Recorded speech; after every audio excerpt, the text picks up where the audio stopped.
Ladies and gents, and welcome back to CG Reaction. And this is Unbiased History Constantine the Great by the channel Joe Vaheti. This is the 16th video, only 3 videos left after this, and we will complete the Unbiased History series. This is Constantine the Great, so Roman tides are already changing. Pagans are gonna go away from this episode because let's first say after the crisis of 3rd century, everything was just screwed.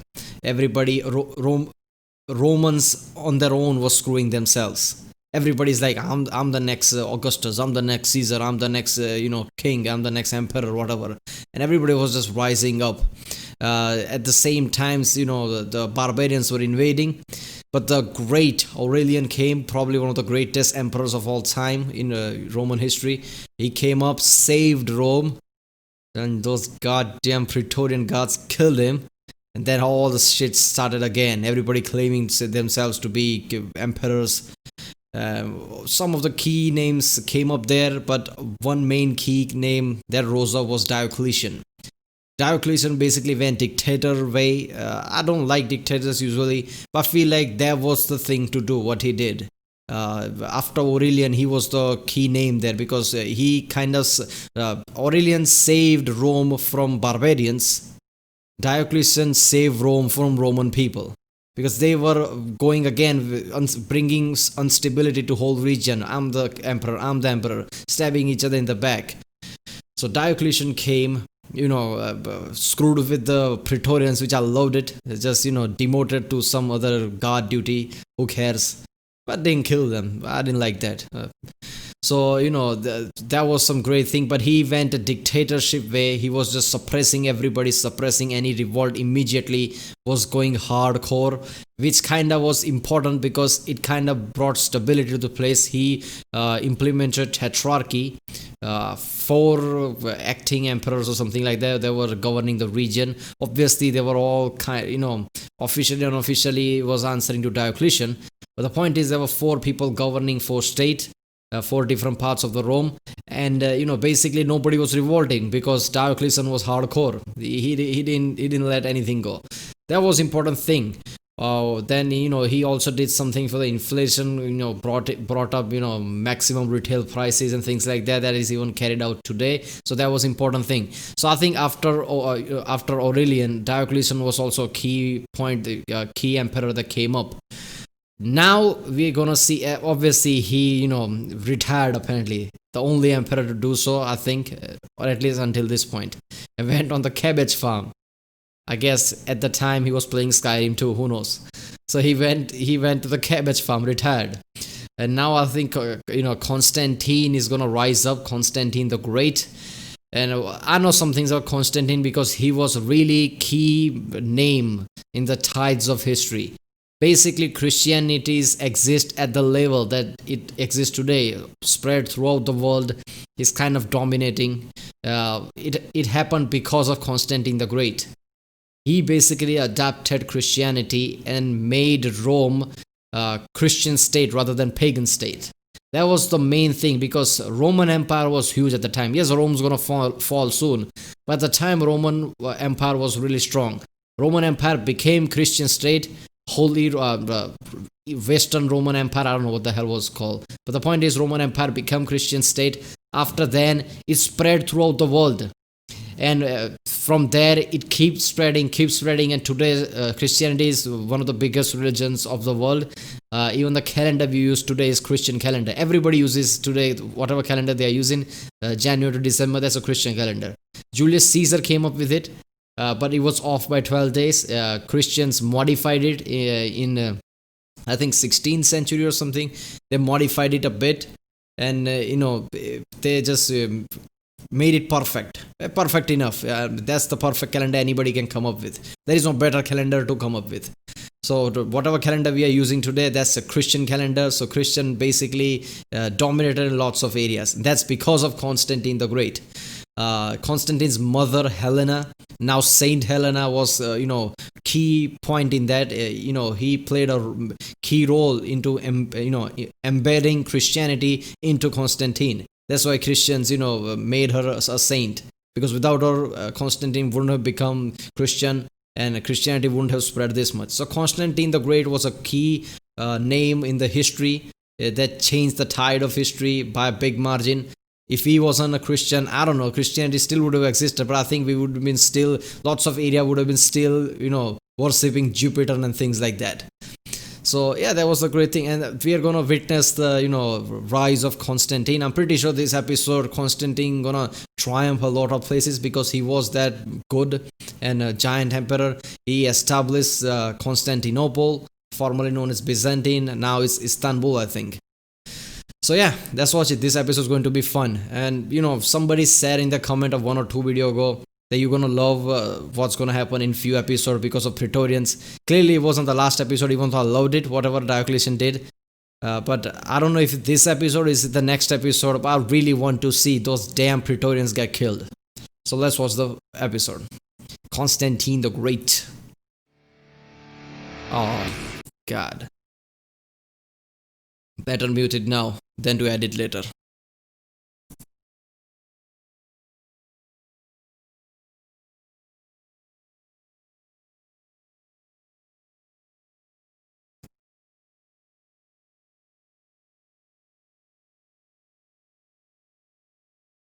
Byzantium.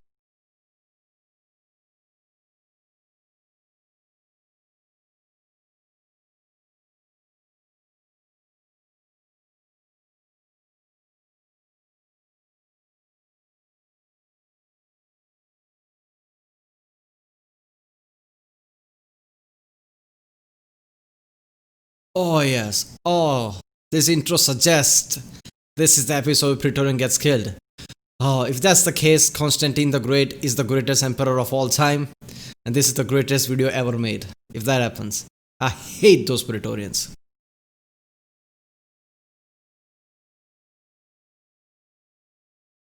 What is that symbol though?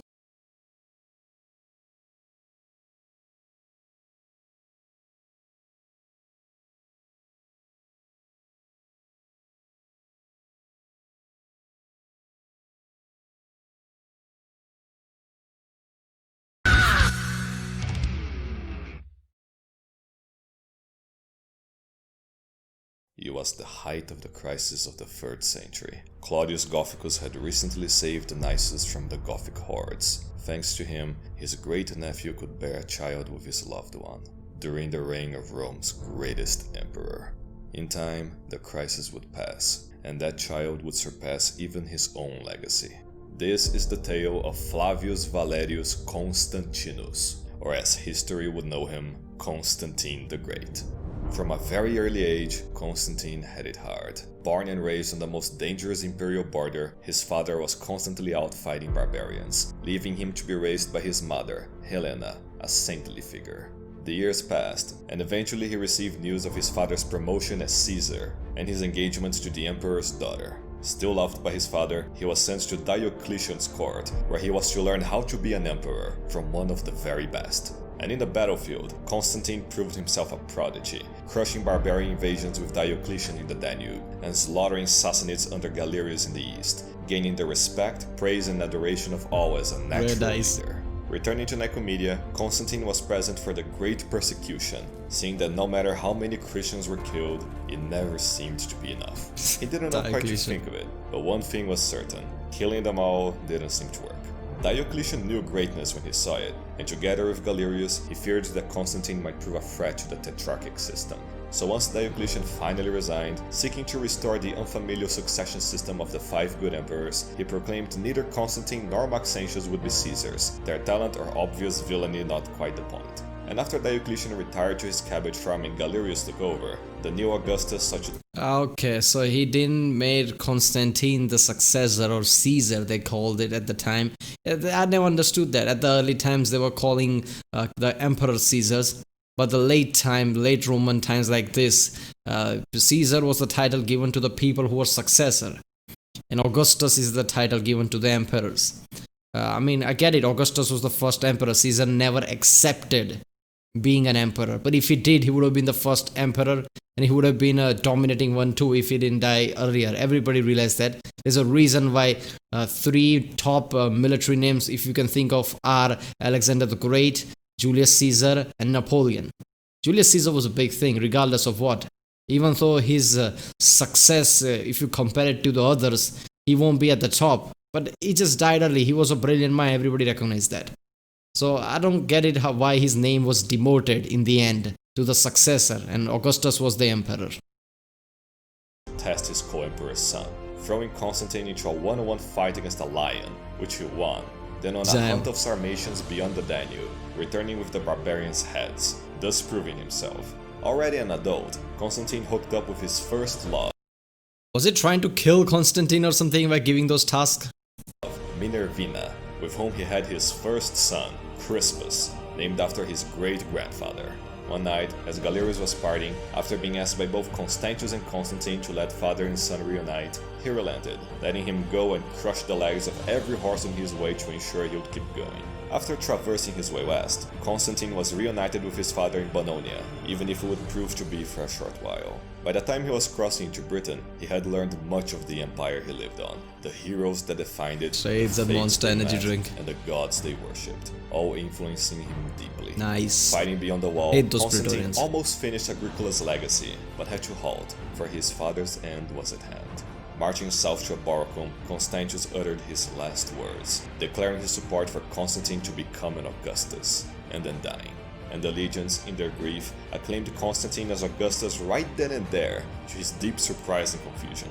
Putting his grief aside, he reported everything to Emperor Galerius, and after hearing about the hasty acclamation, Galerius was kinda pissed. But after promoting Severus as the new Western Augustus, needing a new Western Caesar as fast as possible, Galerius named Constantine as such, leaving him hoping to live up to his father's support. And after that, Hispania declared loyalty to him, since Severus II was so distant if anything, and he would prove himself worthy, defending the empire from both Picts, Franks, and Alemanni, kicking the former beyond the wall, having the Frankish kings thrown to the lions, and having the Alemanni beg for mercy so hard that he had it minted into a coin. And in Trier, Constantine upgraded the western capital to his standards, ending the Christian persecutions and overseeing the burial of Minervina, who had recently died. Hearing of Constantine's achievements, Maxentius kept bursting in anger, while his sister, Fausta, stood by listening to his envious bitching. With the Western Augustus now being Severus II, a friend of the Senate-hating Eastern Tetrarchs, the senators saw in Maxentius their opportunity to retake power. Every day they fueled his anger and victimization, Here we go all again. heightened by two new announcements Severus II made. One, Rome was now to pay taxes, as did everyone else in the empire. And two, the Praetorian Guard was to be, finally, thank the gods, abolished. The kill scum him. of the empire now united in outrage, the Senate and Praetorians acclaimed Maxentius as Augustus, who instantly accepted and promised all of their old powers back. Using the senators and praetorians, Maxentius took over most of Italy, and awaited Galerius to legitimize his usurpation. But when Galerius heard of this, he exploded in rage, immediately sending Severus II with an army to go crush him. But once Severus II arrived in Italy, Maxentius just hid behind the Aurelian walls like the spineless coward he was. Unable to breach it, and with his Maximian veterans being bribed to defect him, Severus gave up trying. And speaking of Maximian, he was still grumbling over in his retirement villa. But when the Senatorial and Praetorian envoys came in pleading him to Oh yeah, he was forced into retirement, wasn't it? Diocletian's like, you retire now. return back to power, after pretending to be reluctant, he went right along with them. Now reunited with his own father, Maxentius sent him to go defeat Severus, who had by then camped north in Ravenna. Once Maximian arrived with overwhelming numbers, he promised Severus he would spare his life if he surrendered. Seeing no way out, Severus did just that, and then Maximian killed him. Yeah, Diocletian really was holding it all together, wasn't he? Now betrayed by his ex-tetrarch, Galerius sighed, leaving the east under the supervision of Licinius, his best friend, while he marched to Italy. And while Constantine slaughtered more Germanic invaders, he received a letter from Maxentius of all cunts begging for his help. And though Constantine refused to betray Galerius, after getting engaged with Fausta, he agreed to be neutral as good faith, with Maximian sent to oversee his succession as Augustus from Severus, since Galerius was rather busy at the moment. Unfortunately, Maxentius had already taken over all of Italy, so Galerius had to carve his way through hostile cities and lack of supplies. Laying siege to Rome, Galerius offered to settle things diplomatically, but Maxentius had shoved his Only reason Galerius want to talk is because of those damn tall walls. Otherwise, he would have just marched in and killed that idiot. Head too far up his own ass for that, hiding behind the Aurelian walls, again, bribing the lawful emperor's soldiers, again, thus forcing him to retreat, again. Smug as fuck, Maximian went to oversee Constantine's ascension from Western Caesar to Western Augustus, married him to his daughter Fausta, and all out proclaiming to be the senior Augustus, like Diocletian was. Yeah, he was. I thought he was, okay, that's what he's talking about now. His son is the, proclaim Augustus, isn't it? So much so that when he met again with Maxentius to discuss their future aspirations, they conflicted so much that they started to fight over who was really in charge. Watching Maxentius getting thrown around, the Praetorian Guard became really mad, forcing Maximian to flee for his life. Back in Nicomedia, as Galerius lamented the current state of the Tetrarchy, he was visited by Maximian, now seeking asylum. I'm not kidding, he chose Galerius of all emperors. Not a lethal mistake though, as he would prove himself useful for what was to come next. Organizing a meeting of the original Tetrarchs, Galerius convinced Diocletian to leave his farm for once, and talk with his past colleagues. Meeting up in a fort in the Danube, Maximian begged Diocletian to return to power with him, flat out refusing,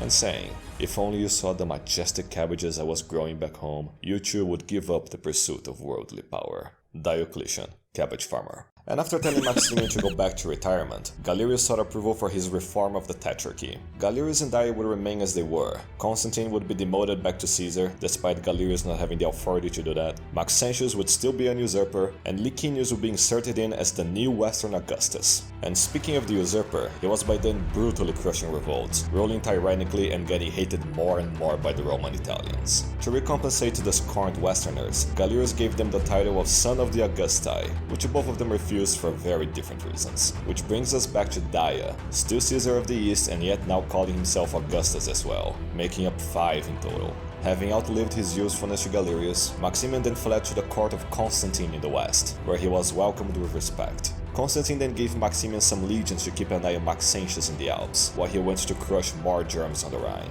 And the minute Constantine went away, Maximian told everyone Constantine had died, and that they all should acclaim him as Augustus, the senior Augustus, which everyone called bullshit on, sending word to Constantine about it, forcing him to abandon his campaign. After failing to bribe them to his side, Maximian then fled for his life again, eventually hiding in Massalia, modern Marseilles or however you pronounce that. Constantine then arrived, was allowed in with no problems, hunted down Maximian and spared him, telling him not to do something stupid again, which was just the last straw for Maximian. After a lifetime of failures, he would prove himself competent by killing his own son-in-law. After implicating his daughter Fausta in the murder, he sneaked into Constantine's room and stabbed him to death. Only that the Constantine he killed was a decoy, placed by Fausta, who had already alerted Constantine, having Maximian apprehended, earning her the Emperor's trust. A failure once again, Maximian was told by Constantine to just go kill himself, which he did, hanging himself to death. Obviously, there was a, conundrum there. Who to support. So obviously, she supported Constantine. Because he saw the greatness in him, I guess. One of the few things he set out to do on his own, and achieved successfully. Finally able to sleep in peace, Constantine experienced a divine vision. Brought to a spiritual realm, the two divine aspects, Apollo and Victoria, emerged, gifting him a laurel wreath and proclaiming he would rule long and with health. And once awake, his piety went even further beyond. The gods of the sun and victory appearing was no coincidence. The more he thought about it, the clearer the truth of a grander monotheistic god appeared, known to all Romans as Deus Sol Invictus. While in the east, Galerius met the same fate as Diocletian, suffering from a disease so bad that the stench of his rotting organs were smelled all across Nicomedia. God damn. As his final act, he declared the great persecution a failure. What disease was that? That's just horrible. Proclaiming an end to it, and then dying, painfully. Dia then re-emerged, taking over Galerius' possessions and even his court, imprisoning both Diocletian's wife and daughter. For as it turns out, Dia was a huge cunt. When news of it all reached Diocletian, it struck him hard. The Tetrarchy he had created was in ruins. His family was imprisoned, and every single one of his friends were now gone. Thinking it was all his fault, he hanged himself in his palace, saying goodbye. What an idiot. World. After his I'm sorry, if I were Diocletian, I would go to Constantine, promise him to, support him to claim sole emperor of the entire Roman Empire in, and then save, Diocletian's family and, kill that asshole, I guess. So I would have done that, not just hang myself. I mean, Constantine so far is, shown that he's merciful. Yeah, I get it. He didn't go claim Constantine the next emperor or whatever. But obviously, Constantine wouldn't have just held that grudge for long. I mean, I highly doubt he had a grudge. Maybe he was like, maybe he saw something in somebody else. So I don't know. Constantine would have held a grudge against him. And he could have, gone with Constantine, and Diocletian would have just, dominated Rome, I guess. And, Diocletian could have gotten his revenge. There was no need for hanging himself. His death, Licinius did the same as Daia, seizing Galerius' past domains and setting their border between the Bosphorus Strait, leaving both of them unsatisfied. And fuck pleb, now the empire was truly divided, between 4 Augusti, only 2 of which were legitimate, the western ones being polar opposites, and the eastern ones despising each other. The absolute state. No wonder Diocletian killed himself. By far the worst of them was Maxentius, who, despite hating his father, proclaimed he would avenge him by declaring war on Constantine. Father and son, both are idiots who can't rule for anything. I think that both of them are going to die horribly. I think that. Obviously, father died horribly, but I think he's gonna die horribly too. His father was just pathetic, going back and forth between people, and in the end up hanging himself while trying to kill Constantine, which you couldn't. He's going to die too, just the same way, I guess. Out of nowhere, throwing the Tetrarchy into civil war. Receiving this news, Constantine vowed to remove the tyrant Maxentius from Rome, for God and empire. Oh, and by the way, it's about time I told you that Constantius' second marriage rendered his son 6 half-siblings: Julius, Dalmatius, Constantia, Eutropia, Anastasia, and Fausta. And no, don't give me that look. We've only begun with the name dumps. This is the Constantinian dynasty, you pleb. Get used to it. Constantine then started out allying himself with Licinius against Maxentius, promising his sister Constantia's hand in marriage, which provoked Daia into recognizing Maxentius' rule if he allied with him, which he agreed to. It was all now a team deathmatch. Preparing for the war, Constantine's advisor recommended him to stay in the defensive, for whether if Maxentius attacked or stayed out, his defeat was imminent. Constantine agreed, which is why he proclaimed his intent to invade Italy, telling everyone to start packing. Constantine then crossed the Alps with 40,000 men, only a quarter of his total army, still mainly focused on defending his citizens from barbarians as he was. While in Rome, Maxentius ordered the patricians to build him a huge basilica in his honor, but he was too lazy to actually finish it, instead sending his minions to go fight his war for him. And as he entered Italy, Constantine was halted at Sigusium. He's just, he's just a brat who just wanted power, but he's not good at anything, I guess. Which he dealt with by setting its walls on fire and then scaling them, taking it with ease, and forbidding any looting, showing to all his benevolence. Maxentius then responded by sending a huge cavalry army to attack them near Turin, which, astoundingly, Constantine encircled with his foot soldiers, descending on it and dismounting the riders to their deaths. What few survived then good tactics always overpower everything. That's the thumb rule here. fled to Turin and were refused entry by the locals, who then happily opened their gates to Constantine. After that, more and more cities surrendered to him, and he was then cheerfully welcomed into Mediolanum as a liberator. After resting, Constantine marched east to face a huge Maxentian army, led by his Praetorian prefect, which was camped out on the heavily fortified fortress of Verona, covered in 3 sides by rivers. And to cross the river, Constantine sent a tiny detachment of cavalry to scout the area, which the prefect noticed, sending a way bigger army to quash the attempt, and getting crushed instead. What?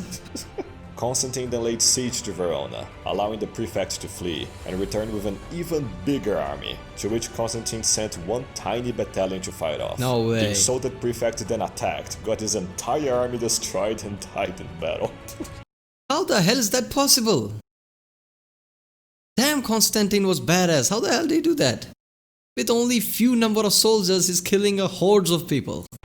Oh man, it's hard not to laugh. After this show of force, Verona just surrendered to Constantine, and later all remaining cities in North Italy did so as well. Now more terrified than ever, Maxentius abandoned his people, hoarding all of his troops and resources into Rome, destroying all bridges on the Tiber and hoping the Aurelian walls would save him again. Constantine was then cheered on as he approached Rome, camping nearby where the Milvian Bridge once stood, and while he threw games as a distraction, the crowd started cheering for Constantine, declaring him to be invincible. Fitting, as for around then, Constantine gathered his men for a march that would change the fate of the world. As they marched, Constantine's vision was taken over by a radiant beam of light from the sky. Over the light of the sun, a gigantic symbol had manifested in the sky, beneath a divine commandment. In hoc signo vincis, by this sign, conquer. The entire army has shared the vision, but once it vanished, not even Constantine knew what to really make of it. Later that day, going to sleep and... Yeah. Okay, so maybe there is a historical event where it says that, Constantine and his army all saw this. Only thing I can explain is Constantine told his army man, like, you have to show something divine or something like that in order to win people's trust. So maybe, they all got in together, like, yeah, we're going to say this, we're going to say this. That's the only thing I can think of it. Because some can lie, some cannot. I highly doubt everybody just basically lied. Like Constantine, I can see it, and everybody like, yeah, I can see it too. I highly doubt they went it like that. I'm pretty sure they had some kind of meeting or something. We need some kind of deity like miracle type something in order to win people's trust or something like that. Because common people, plebs, basically use religion as religion's sake. People in power usually use religion for their political reasons. That has always been the case, regardless of who it is. Anybody who anywhere talked about religion or anything basically used it for their own political reason. I bet Constantine the Great did that too. He used the Christianity because he probably saw something like maybe the rise of Christians around him or something like that. So he used Christianity in order to get political power and overall power throughout regions. Because nobody in power ever really believe in whatever religion is saying. They only use that to gain power. Praying for answers, he experienced another vision. As lucid as ever, he woke up in an even grander divine realm. And again, he wasn't alone. Beside him was someone he knew, yet didn't understand. He was all of the gods of Roman tradition, and yet beyond them. The Logos in the flesh, the Alpha and the Omega, Sol Invictus, and even more. Before him stood the one true God. And now he appeared to Constantine as Jesus Christus, the dead Jew on a stick himself. And what at first sounded insane, making all this epic, he still says dead Jew on a stick. now made more sense than anything. Sol Invictus, Jesus Christus, different interpretive aspects of the same overarching deity. And as the revelation shined light on many old questions, the true God again stood before him, telling Constantine to bear the first two letters of Christus's name as his symbol and that of his allegiance, to which he accepted and returned to the mortal realm. And once he woke up, Constantine got straight out of bed and started hunting down for a shitload of paint. The next morning, Maxentius celebrated his 6th anniversary since his usurpation, and Rome's priests told him that the enemy of Rome would be defeated that very day. Surprised with joy, Maxentius ordered his troops out of the city to finally face Constantine. And since he had destroyed the Milvian Bridge earlier, Maxentius ordered his men to build a temporary bridge to cross the Tiber. As he finished the crossing, Constantine's army appeared in the distance, and Maxentius could not believe what he saw.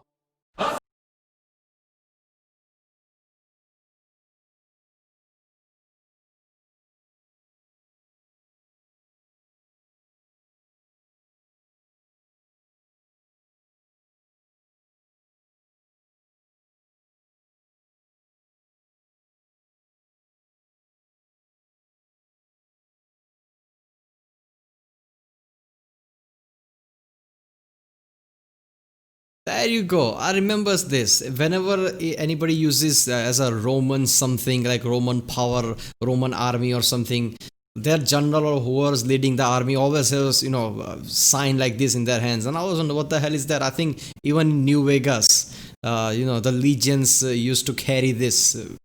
Some general or somebody used to carry this. So I always wonder what the hell was that, but I never thought about it again. Oh, so it was started from the Constantine, I guess. Huh. For the glory of Deus, Constantine ordered his cavalry to charge and annihilate Maxentius' cavalry, and marched his legions forward. Despite heavily outnumbered, Constantine pushed them further and further backwards to the Tiber River. His will to fight already broken, Maxentius ordered a retreat back to the Aurelian walls, and what ensued was pure chaos. Tens of thousands of soldiers panicked, crossing at the same time. In that mass, Maxentius was pushed out of the bridge and drowned in the Tiber River, along with many of his men. And at the end of the day, Rome's enemy had died, and with this sign, Constantine had conquered. Victorious, Constantine was welcomed in Rome with a triumph, displaying Maxentius' severed head. But as he did, he refrained from going to the temple of Jupiter, now truly understanding the grander divinity he represented. Instead, he went to the Senate, where the senators implored their master for mercy, proclaiming him the senior and greatest Augustus. And he let them be, for his ire was directed to the other parasites. Seeing his merciful attitude, the Praetorians judged Constantine as yet another emperor they could exploit, and awaited to be bribed to ensure their loyalty, just waiting for an opportunity to betray him in the future. However, the time had finally come. Yes. The time for a new age. Yes. The time for revenge. That's And right. so Constantine proclaimed,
Oh, thank you. Thank you.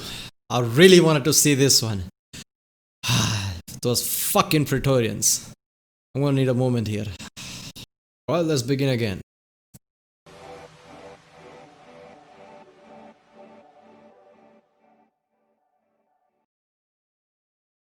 it took hundreds of years, but now Rome's betrayed emperors could finally rest in peace, with Yes. Constantine's deeds forever immortalized in the triumphal arch he then built in Rome. Displaying both his pagan and Christian beliefs, Constantine issued currency bearing Sol Invictus and in others the Cairo, which he now understood as both sides of the same coin. Constantine then met with Licinius in Mediolanum, married him to his sister as promised, and together they issued the Edict of Milan, officially legalizing Christianity in the Roman Empire, although only one of them actually meant it. But when Daia heard of Maxentius' defeat, he was way back in the Syrian desert and immediately marched west. On his way, he continued persecuting Christians non-stop, in clear violation of the Edict of Milan. Nevertheless, Constantine said he would pardon him if he vowed to follow the law from now on, which Daia refused, gathering some 70,000 men, crossing the Bosphorus and taking Byzantium. Suddenly forced into another civil war, Constantine had no time to reinforce Licinius' army before he marched off. So to boost their spirits, Licinius was then visited by an angel, which handed him a prayer that would work for all interpretations of the one true God,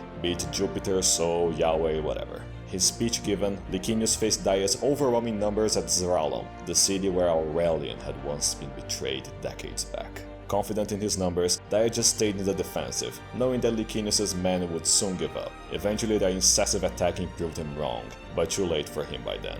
As his army was crushed, he crossed the Bosphorus Strait fleeing to Anatolia. Making a last stand, Daia larped as Probus and fortified himself in the Cilician gates against Licinius, who didn't actually bother facing him in person, sending his legions alone, who then crushed Daia's forces anyway. Fleeing to Tarsus in his last moments, he then LARPed as Galerius, proclaiming an end to the persecutions, accepting the Edict of Milan, and then dying, also painfully. Now in charge over the Eastern Empire, the vices of power made Licinius show his true colors. With that, he massacred Dia's entire family, executed Severus' second son for being a friend of his, and then hunted down Diocletian's wife and daughter, murdering them both.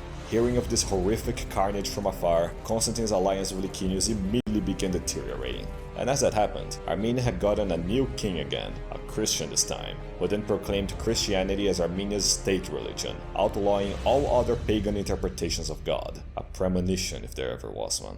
And talking of Christianity, Constantine was facing the greatest threat to Christianity's success, Christcockery. More precisely, the tendency of Christians to engage in petty squabbles over abstract garbage to the detriment of unity, law, and order. You see, Aurelian was the first Roman emperor to dabble into Christian issues by their own request, and now being Constantine's turn, he was asked to resolve the Donatist issue, regarding the Christians that had complied with the persecutions. And the Donatists would keep asking for more and more favors, so getting on his nerve that Constantine demanded them to fucking shut up, which they eventually did.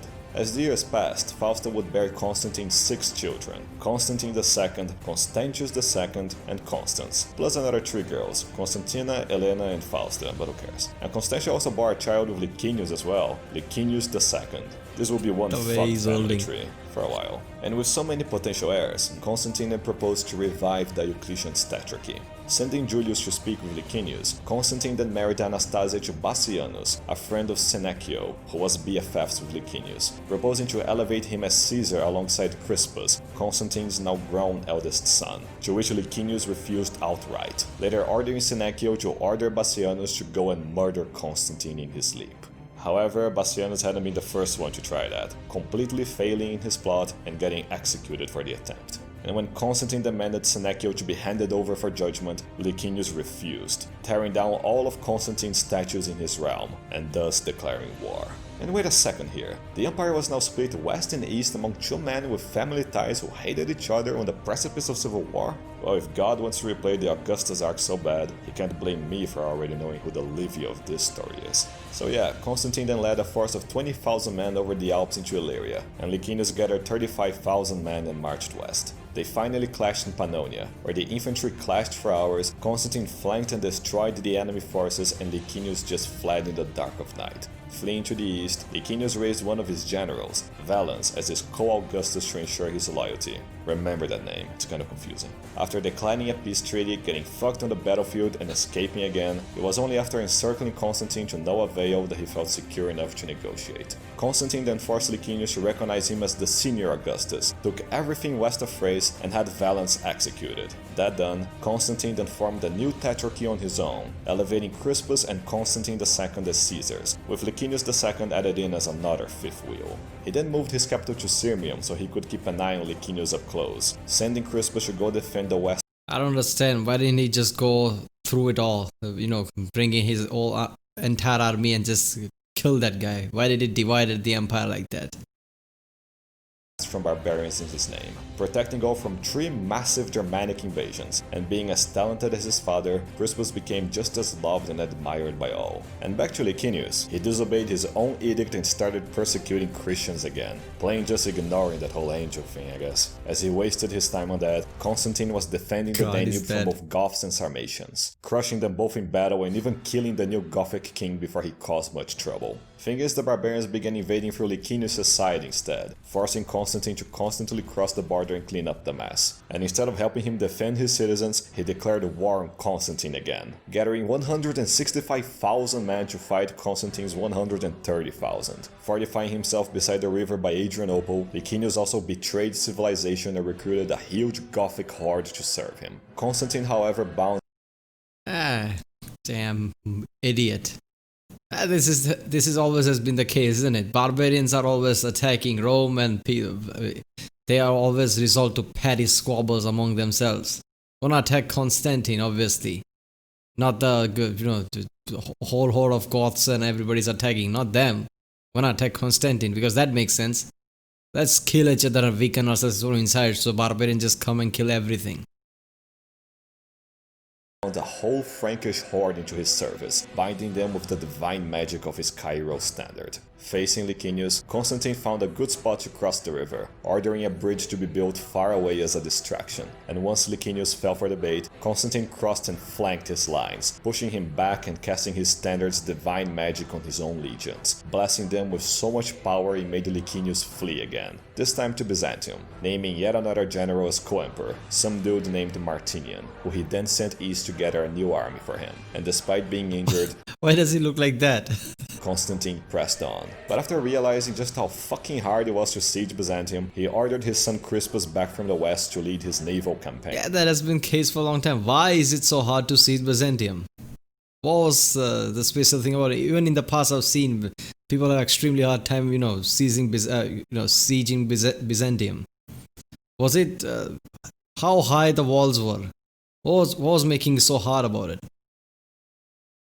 Sent to face Licinius' fleet while vastly outnumbered in battle, not only did Crispus win decisively, but God then sent a storm to destroy the remaining ships, leaving only 4 survivors. After this catastrophe, Every time there is some epic battle is going on, in the end, God always intervenes with lightning, isn't it? There are too many lightnings, let's just say.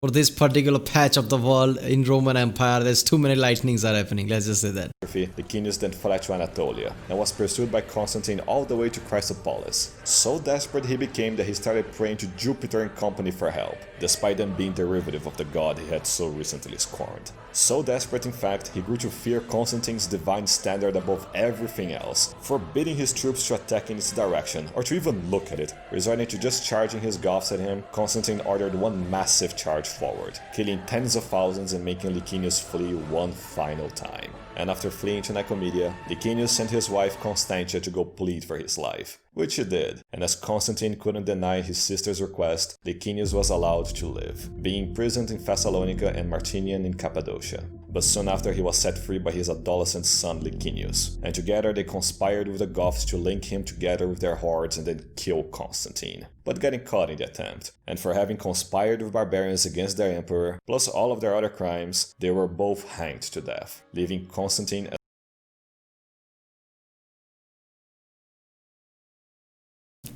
First time Big Bro marries you to a dude that tries killing him and he's executed for it, eh? Man, I love this. The Constantine is, no pun, but really is great. Because, lots of people are trying to kill him and he always avoids them. The hordes of people comes to kill them and he always, outsmarts them. It's just awesome, man. In the past, people were constantly like, some great emperor comes and dominates things, kills Germans, and then it just, simply gets stabbed in the back without realizing somebody was about to stab him in the back. A true great emperor knows if somebody is coming gunning for him. Somebody is coming to kill him. So Constantine here is like that. This is what, third or fourth attempt so far. And he suddenly realized somebody's coming to kill him. So suddenly he realized and killed them. This is awesome. as the sole emperor of the whole empire. And with said empire now reunited and at peace, Constantine focused on amending its relationship with Christianity. It was no wonder why past emperors persecuted them so much, but with it now revealed as a true faith, Constantine began integrating them as proper citizens. To rule an empire at peace, Constantine chose to favor Christianity as his favorite faith, becoming the first Christian emperor in history. A wise move given how fast Christianity was spreading, and seeing the writing on the wall, Constantine acted appropriately. Yeah, see, it is like what I said. It's because Christianity was becoming more popular. So I think it was for him to power move, for him to become Christian. In the end, only average people, common people are the people who use religion for religion's sake, to worship gods. Most time in people in power, they don't care about religion for God and praying related purposes. They always use religion for their own hidden purposes, like gain power, gain support, things like that. So that's what was going on here. Persecuted Christians were recompensated for their losses. Their leaders allowed entry into the government, and the declining pagan institutions, though still entirely legal and respected, were placed second to Christianity. By distancing them from Hebrew and into Latin, by fully integrating them into the empire as citizens and governors, Christianity became an increasingly Roman faith, and eventually a civilizing faith. And to appease the increasingly Christian masses, Constantine built countless churches left and right, among them the original St. Peter's Cathedral, built over where Nero had executed him, if only to send a message. All that said, Constantine had absolutely no patience for Christ-cuckery in his empire, and he was about to face a big one, the Arian heresy. It had all to do with a Christian autism called the Trinity. The Father is not the Son, is not the Holy Spirit, is not the Father. They are all God. Okay. Isn't this the current understanding in Christianity? Get this, God is apparently the Father, the Son, and the Holy Spirit, who are somehow not each other. Not that far from Constantine's true Trinity, to be honest, but let's do this the Christian way from now on. But that wasn't Arius' contention though. He accepted the Trinity as a concept. He just decided to be a divisive cunt by proclaiming, loudly, that the Son was inferior to the Father, when the standard thought was that they were equal, co-substantial. Now Constantine really didn't give a shit about any of that, but he was really annoyed to see it become the extremely divisive issue in the church it became. Seeing how petty this conflict was, and with the empire's religious unity at stake, I love the sound effect of, slapping each other. Somehow it's more intense. It just makes them, more petty squabbles and more bitchy. I love this sound. Constantine proclaimed a global council of bishops would be held in Nicaea to settle the matter. The first ecumenical council of Nicaea. Hundreds of bishops attended, overseen and mediated by Constantine himself. Tempers flared, fights broke out, but with the emperor's gaze upon them, they all unanimously decided, but for 2 votes, that Arianism was indeed heresy, ending with the unrelenting Arius getting banished to Illyria. And in exile, Arius suffered the fate of a divisive heretic, suddenly getting a diarrhea, running for the bathroom, falling, getting a hemorrhage, and dying in a pool of his own piss and shit.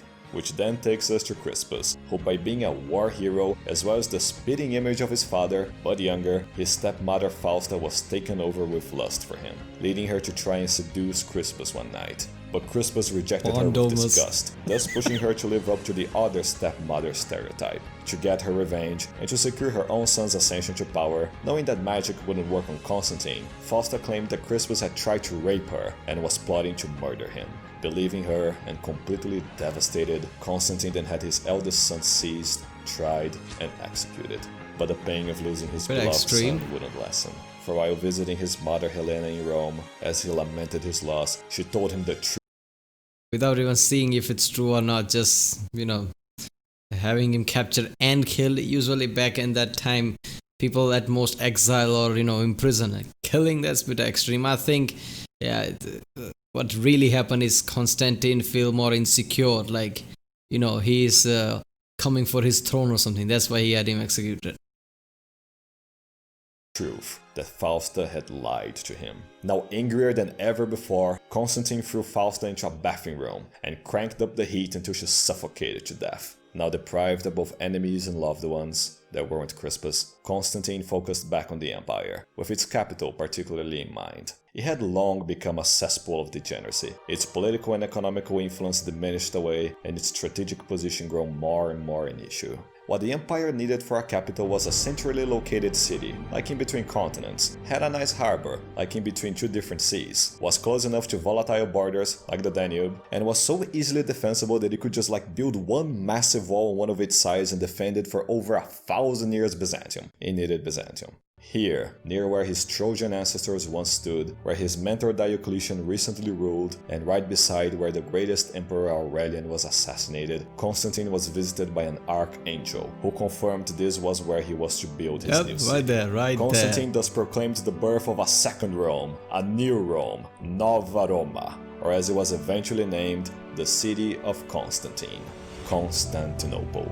And after helping delineate its borders, the archangel vanished, and Constantine officially transformed Constantinople into the empire's new capital. And after emulating Romulus so much, he returned to emulating Augustus's miserable last years as one of the longest reigning emperors of all time. During his last years, he reinstituted the spirit of the Lex Julia, severely punishing any and all degenerate behavior, most especially in his new capital, using biblical scripture to drill it into every Christian pleb's heads. And in that vibe, he sent his virtuous mother Helena to a pilgrimage to Jerusalem, returning with the pieces of the true cross, the very stick the dead Jew was on. Using all of his funds, he finished his new capital, and even created a new senate for it. He had thousands of senators and was just as useless as the one back in Rome. And as a true student of Diocletian, Constantine issued many reforms of his own. Most importantly, the last major reform of the Roman military. We still had comitatenses limitanei in the navy and all, but now subdued barbarian hordes had a name, Federati. And the legates and duxes that ruled them were now led by the Magister Peditum and Magister Equitum, masters of foot and horses. And above them was the Magister Militum, master of armies, topped only by the emperor himself. And to provide future emperors with a proper bodyguard, Constantine created the Palatini Palace Guards, which due to being elite soldiers and being denied the depravities of Praetorians, would prove to be far more loyal. But as he reformed the armies, Constantine saw the rise of many half-Germans in the legions, with his suspicion of them shared by a young soldier recruit, Valentinian, whom held a hatred for Germans greater than any Roman that had ever lived. And so much had Constantine beaten the barbarians over the decades that he got away with building a bridge over the Rhine and rebuilding Trajan's bridge in the Danube, once slaughtering 100,000 Goths and retaking Lower Dacia. But if you will remember, it still is all downhill from here. For Constantine's rule would prove to be the last golden age of Rome. From here on, the empire would face an increasingly devastating crisis of instability, treachery, civil wars, and barbarian invasions worse than any night. Oh my god, more civil wars. So after Constantine goes away, the same shit is gonna start. Everybody stabbing each other in the back, claiming themselves to be emperor. Is that it? I'm getting tired of that. And it was all confirmed by the heirs he was doomed to pass the empire to.